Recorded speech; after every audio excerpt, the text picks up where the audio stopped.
and moms that stay in their dangerous homes in order to ensure a roof over their children's heads. These are not separate issues. Addressing violence and abuse in our community is a significant step toward reimagining public safety and ending homelessness. SAFE primarily operates from 2 large campuses in East Austin. You're here at our Rathgaber Village campus. We also have a campus south of the river. That's our Grove Boulevard campus. In partnership with the county, we have Planet Safe, which is our supervised visitation and exchange program downtown. And we have, in cooperation with the Ascension Seton network of hospitals, we operate the Elizabeth Ann Seton Drop-In Center in South Austin, which is more typically known as Liza's House. And today, we're going to announce an exciting partnership with the City of Austin to expand critically needed family violence shelter services. So a huge, huge thank you to our City Council members, to our mayor, to those who stepped forward with amazing courage, vision, and conviction to make this happen.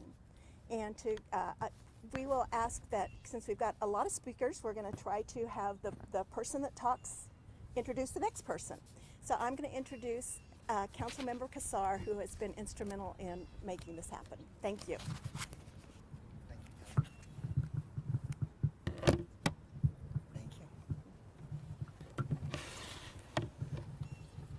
Good morning. We take hundreds of votes, sometimes in a month, on the City Council, thousands over the course of several years. And it's hard for me to think of a vote that could save more lives and that I could be prouder of than the vote we have coming up tomorrow to expand family violence shelter in our city and to invest in family violence shelter as a city for the first time in 20 years. I've gotten calls over the years from constituents time and time again, oftentimes looking for support for their neighbors who are experiencing family violence, sexual assault, domestic violence. And all too often, the answer that comes back is that the shelters are full. And the reason so often the shelters are full is because we haven't made the investments over the course of generations to really take care of especially those lower income community members who have no other option and nowhere else to go. And so that's why I'm so thankful to my colleagues on the City Council for stepping up and making this investment and making an investment with the urgency that our community needs this kind of investment. I'm so thankful to SAFE for the work, Kelly, that you and all of your staff do every single day with too few resources. I was visiting with SAFE's staff just a couple years ago to talk about how it is that we could expand the amount of family violence shelter in our community. And we narrowed in on the idea that we could use this hotel strategy to both address the really serious issues of homelessness in our community and also to bring more family violence shelter beds to our city. We know that these are both really pressing issues, and that by purchasing and by renovating more hotel beds, we can provide the badly needed housing and the badly needed shelter space that saves lives. While the location is not yet finalized and we don't release locations for safety reasons, it is really important for the media to note that this is the first time that Austin has invested in new shelter like this in almost 2 decades, and in the coming weeks and months, this vote will immediately begin to provide shelter beds in scattered locations throughout the city while we fully renovate and set up a hotel for new family violence shelter. I think it's also really important to note that this is only possible because of the latest city budget that my colleagues and I worked so hard on alongside the community. It was a budget focused on civil rights and on public safety, a budget focused on the idea that everyone in our community should be able to live free from violence, be that gun violence, police violence, or family violence. We passed a budget that dared to address the issues that for too long had gone unaddressed, dared to address issues in a more transformative way rather than a slow, incremental way that never gets us to where it is we want to go. The only reason we're able to fund this shelter is because we are willing to do things differently and consider public safety broadly. We need to be able to respond to incidents of violence with first responders. We also need to invest in the badly needed programs that prevent that violence in the first place. Because right now we know there are people who are experiencing family violence who can get into safe shelter because they could be so seriously harmed or even killed, but that there are people, because we have a limited number of beds, who cannot get into that shelter, even if they are at such high risk. When SAFE has read to me the list of names, or not names, but of situations of people that they have to turn down, it is because their risk of death is just a little bit lower than others. And that's just not acceptable. And we can finally address that by making the kinds of investments like we have the chance to make tomorrow. So this vote will save lives for survivors of child abuse, sexual assault, exploitation, and domestic violence.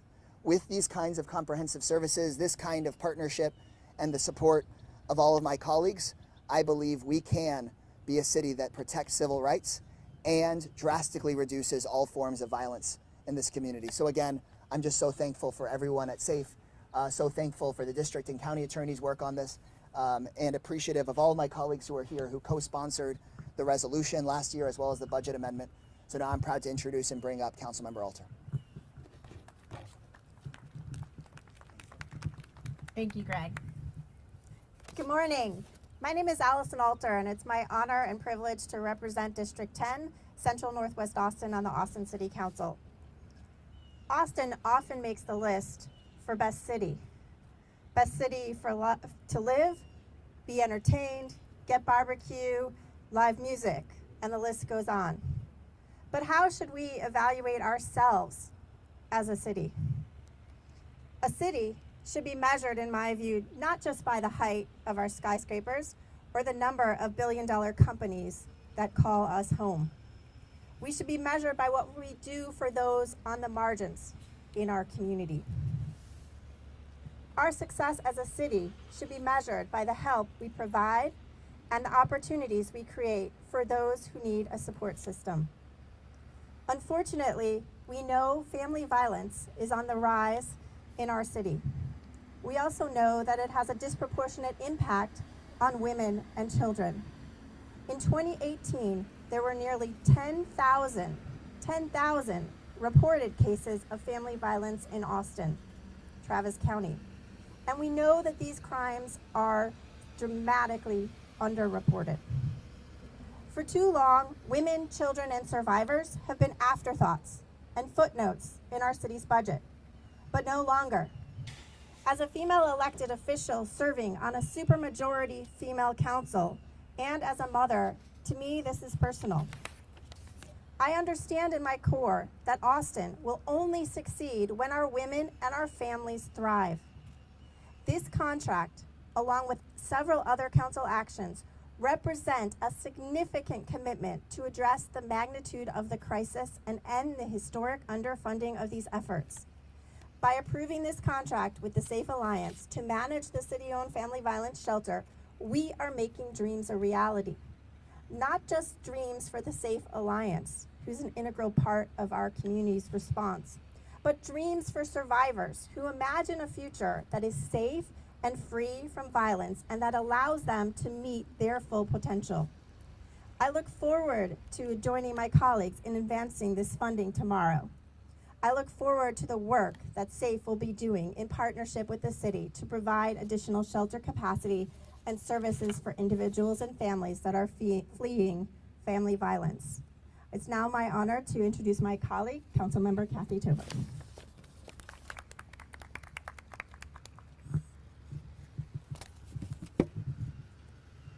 Thank you. I'm Kathy Tovo. I represent City Council District 9, and so it is my privilege to welcome you to District 9 here today.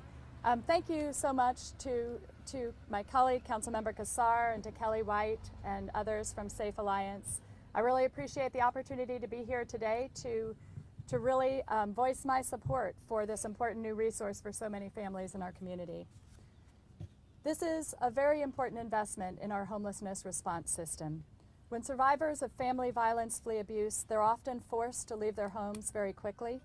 Faced with limited options for safe, accessible, and affordable housing, individuals, and especially women, often have to stay or return to violent relationships, and many also experience the trauma of homelessness, of entering into homelessness. According to the U.S. Interagency Council on Homelessness, in 2019, 57% of women experiencing homelessness cite family violence as the immediate cause of their homelessness. And locally, the Ending Community Homelessness Coalition estimated that in 2019, 39% of individuals experiencing homelessness here in Austin reported being a survivor of family violence. And we also know that as COVID has ravaged our community, family violence and intimate partner violence has increased, and survivors have become more isolated from their support networks and their safety nets. So thank you to all those who have made this possible. Thank you, SAFE, for the important work, critical work that you do in our community. I am really grateful to see this moving forward and certainly intend to support it tomorrow. We know that there is more work to do here in Austin to create a safer community for survivors of violence. The step that we're taking tomorrow is a very important one. And now it is my honor to introduce our District Attorney, Jose Garza.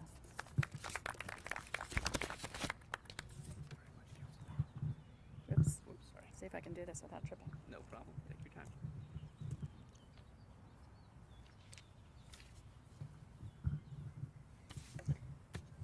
Good morning. My name is Jose Garza, and I am the Travis County District Attorney. I'm so grateful to be here with our partners at the SAFE Alliance, with the Austin City Council, and with Mayor Adler to celebrate this historic investment in violence prevention in our community. At the District Attorney's Office, we are focusing our resources on the practices that the data suggests will keep our community most safe. First, we are focused on prosecuting crimes of violence, like gun violence and violence against women.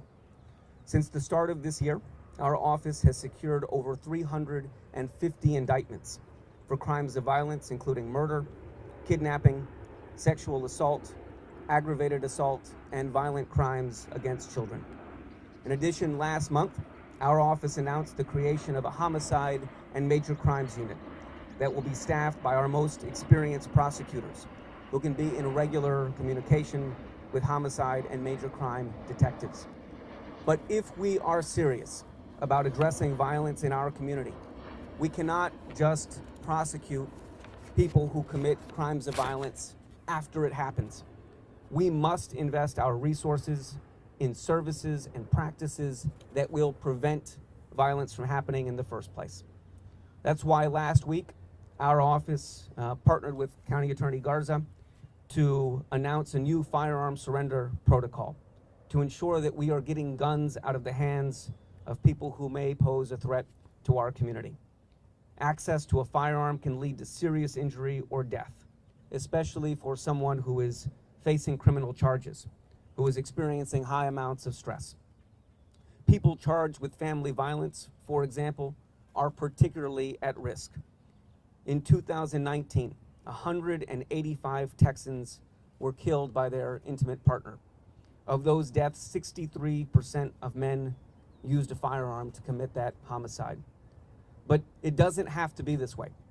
Through investments in violence prevention, by getting guns out of the hands of abusers, by making sure that victims have a safe place to go, we can reverse these trends, and we must reverse these trends. We look forward to working with county officials and city officials to ensure that similar firearm surrender protocols are in place across our community.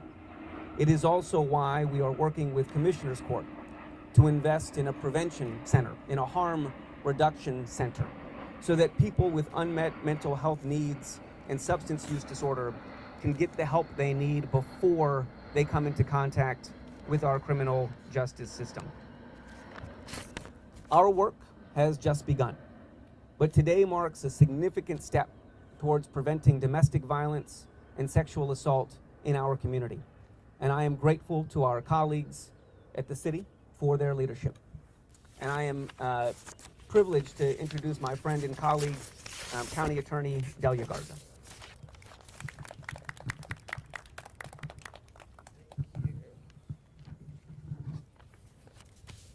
No relation, but my dad is Jose Garza as well. Today is an example of true public safety. Today is an example of what we can do to accomplish violence prevention. I'm so grateful to, in my former role on the Austin City Council, to have been a part of the votes that started this in action. I'm also grateful to have served with my colleagues here, our Austin City Council, who's truly taking on some bold and courageous initiatives, and our community is so grateful. I'm a proud constituent of Austin City Council District 2. In my new role, protecting survivors of family violence and bringing new focus to violence prevention is a top priority of my administration. We have reorganized Family Violence Division to report directly to my first assistant. We have created a position for a new senior victims services counselor in the protective order unit. We now have a family violence court fully staffed with an assistant director and prosecutors committed to only family violence cases. And we've also, as DA Garza mentioned, we've implemented a weapon forfeiture policy that will work to keep weapons out of the hands of perpetrators at every phase of the court process. The community has made it clear they want us to focus on prosecuting violent crimes and investing in people. We have to move from this idea of helping people after they're in the carceral system, helping people after something really, really bad has happened.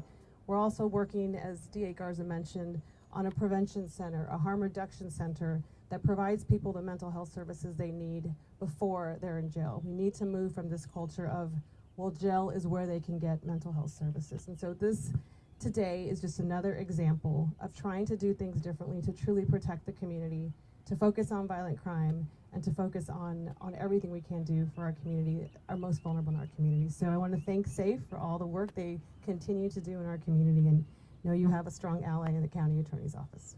And now I have the privilege to introduce Councilmember Kitchen.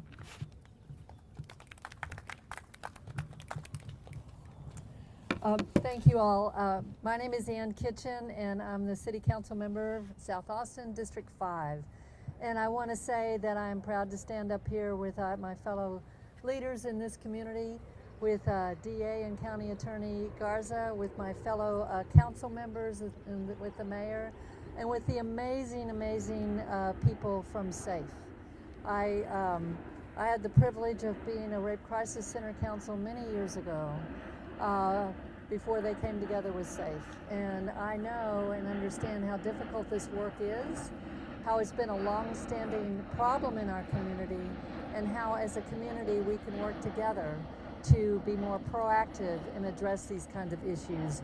So, you know, this project really is a great example of what we can do as a community when we think proactively, when we expand our thinking about what public safety is, when we think about how we keep people safe and how we prevent harm. So we can, and that's all about root causes. That's all about prevention, as others have said. Let's get down to what's really causing what's causing harm to people, and let's help prevent it and not just think about what we can do to address crime after it happens. As others have said, we know that a large number of people who end up on the streets, who end up being lost to our system, trauma and abuse is what contributes and what pushes them over the edge. By providing options like this family violence shelter, we can prevent families from being forced into homelessness altogether. We can provide a path out of homelessness. We can provide a path out of trauma and abuse for families, women and children, and families who are stuck in that cycle. And we can actually address trauma and abuse, as you know, as I've seen over and over again from my work as a rape crisis center counselor and other work I've done in the mental health and the healthcare community. It sticks with you your whole life. Trauma and abuse is something that scars someone forever, and helping them, giving them a path, helping them with a hand out of that situation, helping to prevent further trauma for people that end up on the streets and are homeless, that's what we must do as a community. And so I'm very proud to stand with my fellow council members, with the mayor, to take the creative, bold actions that we have with our budget to expand what public safety means, and to actually get to root causes to address what have been long-standing problems in our community, long-standing issues. So I am proud to introduce someone who's a key player with SAFE. Ms. Simmons, I believe you are next. I accidentally took the run of show with me. Sorry. Oh, no, you're fine.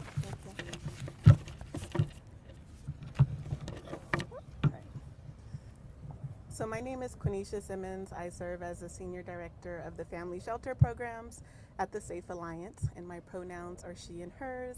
And in my role at the shelter, I work alongside my team to provide individualized services and resources to clients that come into shelter. So with this agreement, SAFE and the City of Austin are working together to create comprehensive community housing that will serve people affected by violence and abuse. I'd like to tell you about Bonnie, a former client at SAFE. Throughout her childhood, Bonnie experienced sexual violence, trafficking, and homelessness. After a lifetime of trauma, Bonnie was living with PTSD, panic attacks, and chronic pain. When an assault sent her to the emergency room, she was eventually connected with SAFE.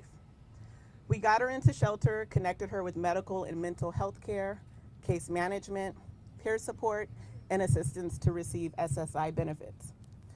Bonnie enrolled in our transitional living program and now has a safe home of her own. It's painful to imagine what Bonnie would be if we wouldn't have got her into shelter. By creating more shelter space in our community, we are not only providing a safe place for survivors of family violence, but we are also making it easier for vulnerable, oppressed communities to access resources that can help them heal from trauma. Residents at this new family shelter will have access to safe services, including counseling, legal assistance, education, support groups, financial assistance, and more. As our town's population grows and the cost of living increases, the need for shelter and services continues to grow along with it. Every year, our 24/7 Safe Line staff responds to an increase in call volume. In fact, we are still receiving a 14% increase that started with the pandemic. About 3/4 of the calls we receive are specifically about family violence. There is an increase in need in our community, and this new family shelter will allow us to better meet that need. Simply put, more shelter means we can support more people. I'll turn the mic over to Yvette, who will tell you more.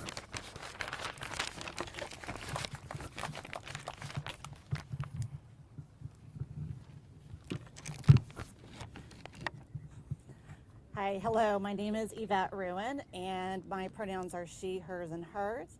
And I serve as the Vice President of Residential and Support Services with the Safe Alliance. That includes our emergency shelter, our on-site charter school, our children's services, and our community resource advocacy program. Right here today in our community, people are making the impossible choice between an abusive household and experiencing homelessness. Many of the residents in the Safe Family Shelter have made that choice and left their homes to seek safety from violence. Family violence and homelessness are directly connected, and the numbers back up what we see firsthand. Nationally, 80% of mothers with children experiencing homelessness have previously faced domestic violence. In Texas, 27% of former foster youth report experiencing homelessness within 3 years of aging out of the system. In Travis County last year, 72% of people experiencing homelessness reported that their homelessness was caused by trauma or abuse. Unhoused survivors of violence and abuse face barriers to safety, barriers to housing, and ongoing cycles of homelessness and abuse. Yet, securing safe and sustainable housing in our town in Austin has gotten even harder. The average rent in Austin is more than $1,411 per month, but an individual working a full-time minimum wage job only grosses $1,343 a month. It is virtually impossible to work your way out of homelessness. SAFE is grateful that the City of Austin has agreed to step forward and help people living at the intersection of homelessness and abuse. And I believe that we must work together as a community to ensure that anyone who experiences abuse has access to safety. Thank you. And I'm going to turn it over to Council Member Paige Ellis. I just left this here.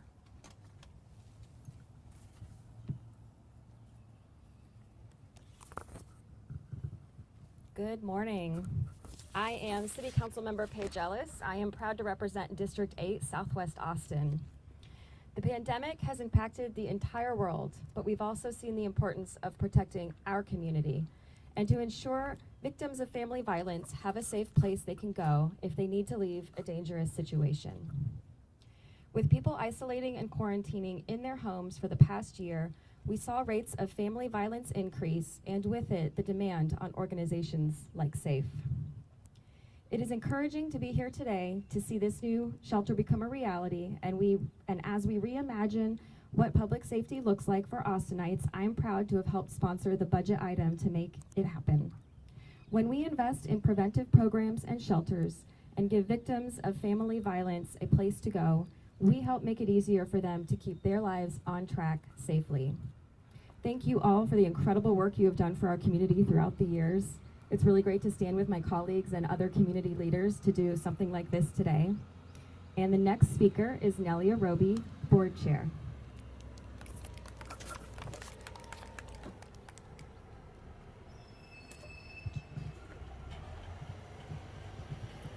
Good morning, everyone. My name is Nelly Roby, and I am currently the board chair of the SAFE board, but my journey with SAFE actually began 20 years ago when I first joined the agency as a volunteer. So in my time with SAFE, I have just always been consistently amazed and impressed with this agency's dedication to helping meet the needs of our community. And I think we all know those needs are ever changing, they're ever growing as our community changes and grows.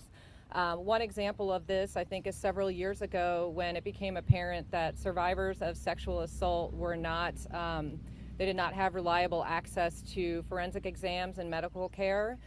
SAFE opened Eloise House, and that was thanks to the generous support of the Austin community, as well as SAFE's tireless advocates who work really hard. And now what we're seeing is we're seeing the rates of family violence on the rise. You've heard about that. Every shelter in the area is operating on a wait list. The SAFE line has seen an increase in call volume. The SAFE line has also seen an increase in the severity of violence being reported. So we're hearing more from people who have experienced strangulation or who have been threatened with firearms, and both of those are major indicators of potential lethality. So when people reach out to us and they are literally in life or death situations, we need to be able to get them into shelter. So now with this family shelter, the City of Austin is creating more capacity to ensure that people in our community have a safe place to go when they need it the most. And the SAFE advocates will be there to be able to provide support to help those people heal. So on behalf of the SAFE Board of Directors, we are very excited about and grateful for this opportunity with the City of Austin. And with that, it's my great privilege to turn things over to our Mayor, Steve Adler. Thank you.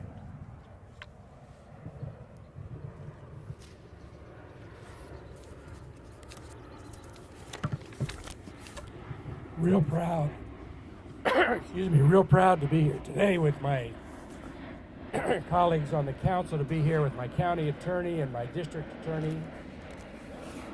Real proud to be standing up with Kelly and with SAFE. By way of disclosure, I just want to point out that I am a groupie of this organization, and I hope that your coverage prominently features the organization SAFE. Kelly and the employees and the board and the workers and employees of SAFE are community heroes, and they need to be recognized that way. I will also tell you by way of disclosure that my wife Diane is on the board and treasurer of SAFE. She wrote that part of what I just said. Not true. There are a lot of conversations happening in our community right now about public safety and crime. A lot of conversations about homelessness in our community. The future residents of this shelter, opportunity that is now being created, live at the intersection of violence and homelessness. To summarize what all the speakers have said going on before, there are a lot of conversations going on about what people see about violence and about crime, and fewer conversations about what we should do about it. There are a lot of conversations happening about homelessness and what people see, and fewer conversations about what we should do about it. If this community wants to know and wants to see what it looks like to do something about violence and crime and homelessness, this is what it looks like. The decisions to do this come out of the decisions that the council is making, that when we pass the budget to rethink how we approach public safety. This funding for this project came out of that conversation. As a community, we have to do everything we can to prevent, to mitigate violence and crime and homelessness before it happens. The community did this today, and the community should be proud. And with that, I'm going to turn it back to Kelly and to my colleague, Greg Gasol.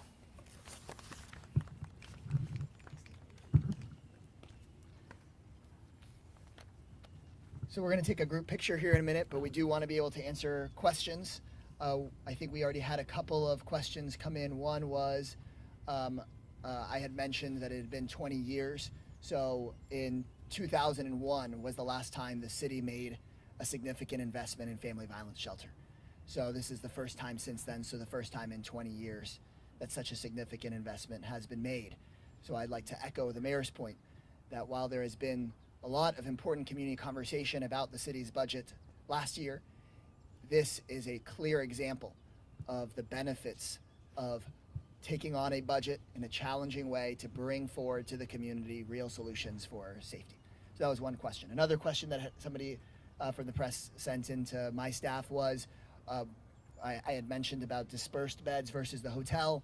Kelly, I think you could lay this out if I get anything wrong, but my understanding is with this vote, we will immediately begin to be able to provide more shelter to families, family violence survivors, by having dispersed beds in existing buildings immediately, while one of the hotels that the city is looking at could be renovated and set up as an expanded family violence shelter. So those were two of the questions we had come in. Kelly, does that all sound? That's correct. All sounds right? Yeah. Okay. Anything else? There's been media reports that did list an address, as you've mentioned and other people mentioned. There's obviously concern with that because this is a place for survivors to go to. Can you address that? Yeah, 2 points. First, it has not been finalized which hotel will be used. It could be a hotel. Plans could include, and we're looking at hotels in the city's current inventory that are owned or leased, or other hotels. But until the vote happens and plans are finalized, the final location has not been set, and then we don't tend to publicize the location of family violence shelters for those safety reasons.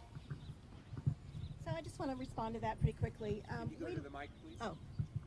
We long ago realized that as we got bigger, that a lot of people knew where our shelter was. We have cab drivers, we have TIF streets, we have, just many people that have been in the shelter. And so we recognized that our priority was about having, about safety protocols, about built-in safety. And so we don't actually maintain a confidential location. We try not to publicize, but it's not confidential, and we work really hard with our community and with our neighbors and with our residents and our staff to make sure that we have really great safety protocols and safety built in. Just given the past year, it's been tough on everyone. It's like it's the same statement, but then also looking at the data of how much violence has increased and domestic disputes that these survivors have had to deal with this even more so. How much is this needed in these moments after the past year of the pandemic? How much? Sorry, we've got this press conference is going to be called Planes, Trains, and Automobiles. So I missed that part of the question. Data shows that abuse Yeah. has increased this past year, as unfortunate as that is. Can you speak to how much this action right now is needed, especially after the past year? Well, we've had for a very long time, we've been operating with waiting lists, and I might turn this to Yvette, who might tell me if I'm wrong, but I do believe that at this point in time, if we are able to get to full capacity, it will address the need today, and at the same time as what we live in a growing community. And I would also say that we are hoping, as many of you spoke, about looking at families or individuals that are in dangerous situations before it escalates to a higher level of lethality. So this will add to the number of spaces that we can actually say yes to survivors sooner, and hopefully keep them from having to experience worse escalation. That is so important. Right now, we work very closely with an interdisciplinary team with the county attorney's office, very, very critically important in it, and APD and some others. And basically, we are taking those that are at absolute highest lethality risk. Wouldn't it be nice if we could take some of those before it gets to that point? When you're putting a shelter in a hotel, do you expect any challenges or differences in how you do security than the traditional setup? And I'm also wondering how, One of you come. in the meantime, while this is being built and you have people in different shelter situations throughout the city, how you maintain the same safety and security that they might have in an actual shelter. If that It's a great question, and we've been doing this for a bit, so I'm going to have Yvette respond to it. Hi. So some of the things that we're looking at, again, I go back to us doing a really good job of assessing and doing safety planning with our survivors from that initial contact on the Safe line. So it's 24/7, someone can reach out. And we want to do safety planning and assessment to kind of get an idea of what it is that's going on, what the risk factor is, what the lethality looks like. For those that are at our highest risk and at higher levels of danger, we're going to continue to have those individuals stay in our most secure property, in our most secure shelter. For those that might have a lower risk, perhaps there are some other mechanisms through the law system, through separation, through where that person that's used abuse now is. Maybe we can have those individuals and families move into a space that is not as secure in terms of the gates and all of those mechanisms. But we're going to be looking at how do we really space people out and what is their individual needs that they have. And because now that we have more space and more staff, again, because of the generosity of this partnership, we'll be able to do that. Can we ask, how many people are you hoping to shelter when we do have the hotel in place, and how many, in the meantime, how many more are you hoping that this takes care of? And can I tack on also, how long is the wait list to get help from SAFE right now? Sure. So it's hard to say the exact wait list in terms of time, because again, anyone can call at any moment with a higher level of risk, and so those are the individuals that we try to get in ASAP. It is very likely on any given day that our wait list could be just as many people, both adults and children, that we actually have in our program right now. And so on a typical day, we may serve about 90 individuals. Again, that's adults and children. Right now, we did have to lower the census just slightly because of COVID precautions. We were able to do some off-site sheltering, partnering with the hotel, and so that helped us with the numbers. So we were able to start looking at how do we do scattered site shelter, and we've been doing that. Right now, that has given us about 10 to 15 additional spaces